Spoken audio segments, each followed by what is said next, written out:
क्या है सीएए कानून? अधिसूचना जारी होने से किसको होगा फायदा और कौन उठाएगा नुकसान? CAA law news. नागरिकता संशोधन कानून पास कराना भारतीय जनता पार्टी के चुनावी घोषणा पत्र का हिस्सा था। साल 2019 में सत्ता में आने के बाद मोदी सरकार ने इसे लोकसभा और राज्यसभा के माध्यम से पास कराया था। कानून बनने के बावजूद यह अब तक लागू नहीं हो पाया था। नई दिल्ली। देश में नागरिकता संशोधन कानून सीएए अब लागू हो गया है। साल 2019 में संसद के दोनों सदनों के द्वारा पास किए गए इस कानून के संबंध में आज कानून मंत्रालय ने अधिसूचना जारी कर दी है। इस कानून के पास होने के साथ ही साल 2019-22 में देश में काफी विरोध प्रदर्शन भी हुए थे। एक बार फिर किसी प्रकार का विरोध प्रदर्शन ना हो, इसे लेकर सुरक्षा एजेंसियों ने पूरी तैयारी कर ली है।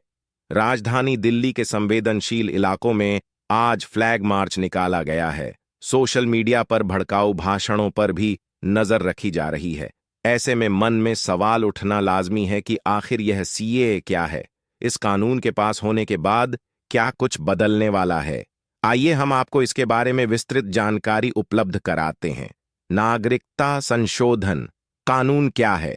सबसे पहले यह स्पष्ट कर दिया जाए कि यह कानून भारत के किसी नागरिक को उसकी नागरिकता से वंचित नहीं करता है और न ही यह किसी को नागरिकता देता है।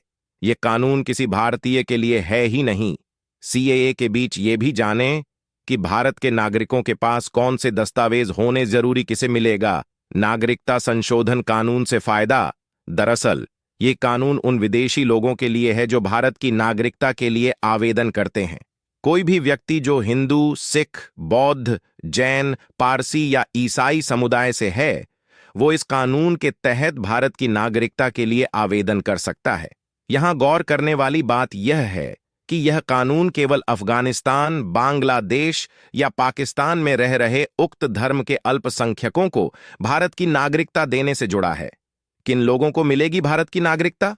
पाकिस्तान, अफगानिस्तान और बांग्लादेश में रह रहे वहां के अल्पसंख्यक जो भारत में 31 दिसंबर 2014 को या इससे पहले प्रवेश कर गए हैं, उन्हें नागरिकता दी जानी है। इसमें वो लोग भी शामिल हैं जिन्हें केंद्र सरकार द्वारा या पासपोर्ट, भारत में प्रवेश अधिनियम 1920 की धारा 3 की उपधारा 2 के खंड एस या विदेशी अधिनियम 1946 के प्रावधानों के आवेदन या उसके अंतर्गत किसी नियम या आदेश के तहत छूट दी गई हो। क्या है कानून का मकसद?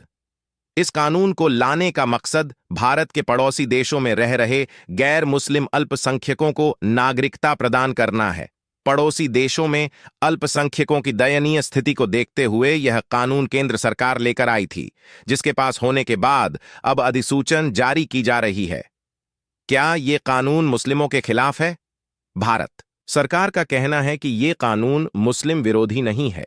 जो भी भारत में है अत्याचार के चलते आया है, उसे वापस उसी जगह भेजा जाएगा।